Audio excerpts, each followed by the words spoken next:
Hey everyone, French Tutor here. Welcome back to another Wuthering Ways video. Today I wanted to have a detailed discussion about the upcoming patch 2.6. So this video is not like a recap or summary video of like the live stream. I want to actually talk more like in depth of what's happening with the game right now. So I'm going to talk about 4 things. I'm going to talk about how to pre-farm for Augusta and Iuno, all the new echoes and the new Sonata sets. I want to like kind of do a deep dive on them. Let's talk about the upcoming banners and see who we should pull for, and some quality of life changes I want to mention. I would love to have a discussion with you all. So please, like, if you want to like talk about the game, about the upcoming patch, please leave some comments. And as always, if you liked the video, please make sure to like and subscribe. It's one of the best ways to support me. Alright, let's get started. Okay, let's first talk about Augusta. So she's going to be an Electro Broadblade user, and for her Ascension, Skill, and Weapon mats. So there's going to be a new boss that you can farm materials for, so you can't pre-farm these. Looks like this flower is also new. But these are the 2 things that you can pre-farm. Obviously the Broadblade like skill and weapon mats. But also you can also pre-farm the When Irises Bloom, which you can get from the weekly Fleur-de-Lis boss. Next up is Iuno. She's going to be an arrow and gauntlet user. This material we can pre-farm, and looks like this is a new flower as well, the Silver Glow Bloom. But you can pre-farm the Cadence Seeds, which is the weapon and skill mats for gauntlet users, and the Netherworld Stair, where you can get from Hecate from the weekly boss. So like hopefully if I have this video up by Sunday, you can pre-farm these mats if you decide to pull for them. And we also have those weekly boss like boxes now that can like give these, so you know, save those up too. Okay, for the upcoming echoes, looks like there's going to be 2 new bosses we can farm. So the False Sovereign and the Lady of the Sea, and your new cost 4 echoes. Most likely for Augusta and Iuno. So these are the new boss mats that I showed you before. And also we are going to get some Nightmare echoes again, right? So they're kind of continuing what they did in the last patch. So you guessed it, we're going to get these Nightmare nests again, where you farm these Nightmare echoes like how we're doing with Frolova's echoes. I know a lot of people are not a huge fan of these, but you know, it is what it is. So it's just kind of what's happening right now. So just get ready for that type of situation again.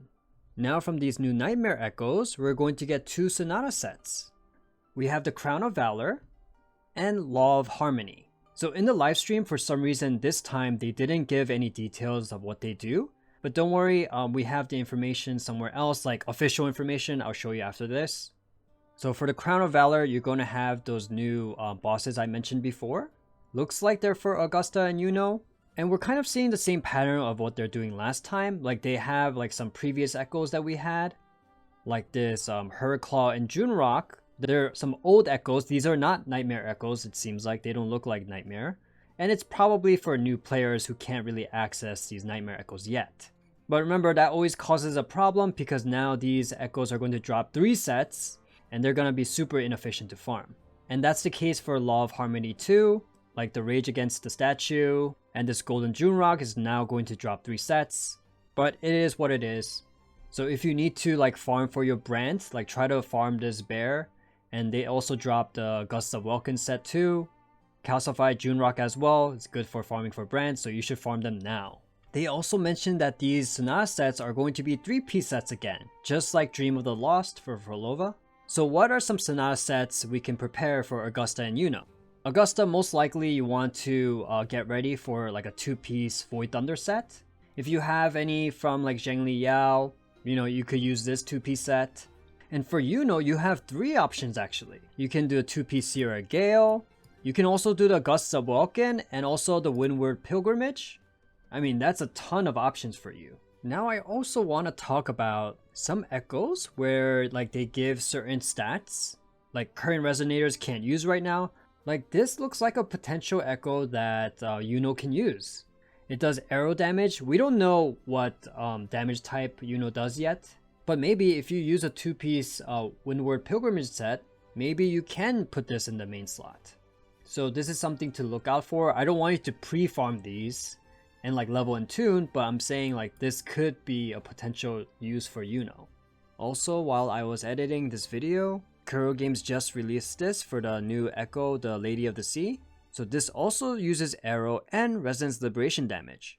So it's possible that the Kerasaur is being used for like newer players who can't access this boss yet, I think. Or I guess maybe you're given 2 choices. But in any case, like I think there is something to that Kerasaur theory. Okay, now let's actually talk about the new Sonata sets. This is in the version preview news on the website. I'll leave the link down below. So Crown of Valor, 3-piece set. Upon gaining a shield, increase the Resonator's attack by 6% and crit damage by 4%. And only lasts for 4 seconds, and this can stack up to 5 times.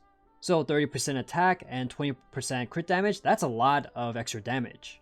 Okay, so it looks like we're going to enter a new shield meta. So the new characters, like, we don't know who yet, but they can, like, looks like they can gain shields in their kit. So we've been focusing a lot of Sonata sets that give, like, crit rate, but now they're giving more crit damage now, so that's pretty refreshing. And it would be nice if this opened new doors for other characters who can use shields. Like our current characters right now, like Jianxin, Tao Qi, Yanwu can give shields with his like sequence nodes. And Brand too. But for Wuthering Waves, they're honestly not super flexible with their Sonata sets. So let me know in the comments, do you think this will open new doors for other characters too? Like what do you think of this set? Let me know. Next up is Law of Harmony. And this is the more interesting Sonata set for me. So it's a 3-piece set, and casting Echo skill grants 30% heavy attack damage bonus. And it says additionally all resonators in the team gain 4% Echo skill damage bonus for 30 seconds. Stacks up 4 times, so that's about 16% Echo skill damage.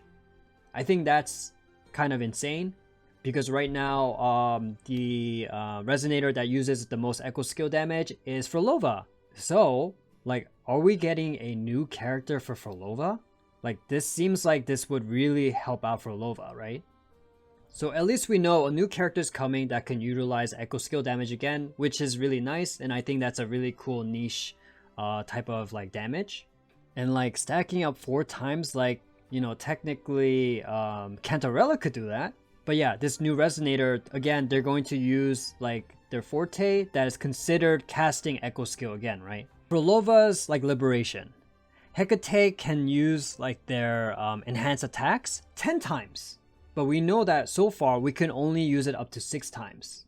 With Rochia you can use it twice. With Cantarella you could do it 4 times. So I think someone is coming to finally do, like, you can do this up to 10 times. So it's pretty interesting to see that maybe Frolova doesn't have a best team yet. Okay, so definitely look out for this. And another good reason to farm for the new Fenrico set. Which means this character will probably use arrow damage bonus. With the set, it's heavy attack damage bonus, right? So yeah, let's see what happens. Now for the upcoming banners. So for phase 1, we're going to have Augusta, Carlotta, and Shorekeeper. And for phase 2, we're going to have Iuno and Chikona. Okay, so who should we pull for? First, and as always, pull for whoever you really like. So Augusta is part of like pretty much the new meta, like with Frolova. You're going to use Nightmare Echoes. She's probably going to be really strong. You saw her animations. I don't think they're going to make her weak. So if you want a good new solid DPS, and if you're kind of more later in the game, it might be good to use her. So Carlotta is getting a rerun. You know, she's a solid DPS. And you just can't go wrong with her if you don't have her yet. So it's you either pick the new meta or the old meta. But I'm pretty sure Carlotta is going to stay relevant for a long time. Now for Shorekeeper. Most people consider her a must pull, and I think that's still true. Some teams are not using like a designated healer anymore, but like you can't go wrong with having Shorekeeper. So like if you don't have Shorekeeper yet, that's definitely something you should consider. Like she'll give like crit rate, crit damage, and heal to your party. So definitely it's something worth considering. And now we have Iuno and Chikona. Some people are putting Augusta and Iuno together for the Sun and Moon dynamic. So we're going to have to see in a few weeks. We'll know like what her role is. And she's a very popular character right now, so that's something to consider as well. And if you liked her animations or her character in general from the story or from her animations, go for her, but not too much detail as of now. Chikona. So honestly, like if you have a team with Cardathea, now this is kind of the time to get Chikona and get the best team if you like. So I think that's for you. Like the Cardathea, Chikona, and Arrow Rover team is insane. So if that's something you want to complete, then you can save for phase 2. Yeah, a very solid choice, Chikona. Now I do want to talk about some quality of life changes and some miscellaneous changes. The biggest thing I think is the Tower of Adversity. So now they're going to add 2 more floors to the middle tower, the Hazard Tower, which means more rewards. But also now you need to build another team, or at least another main DPS. So ideally 4 main DPSs would be good. You could probably get away with 3 and maybe just like a really strong sub DPS. But that is a whole new meta shift. So this is a refreshing change. It adds a bit more for endgame content. One concern I have though is for Rover. Rover is used for so many teams right now. Like there's Arrow Rover for Karathea teams. We have Spectral Rover for Zani teams. Like, I feel like the problem would be like a lot of teams are gonna fight over Rover. So just keep in mind for the future, like try not to have too many teams that rely on Rover. Because in the end, you're not going to end up being able to use them because of the vigor.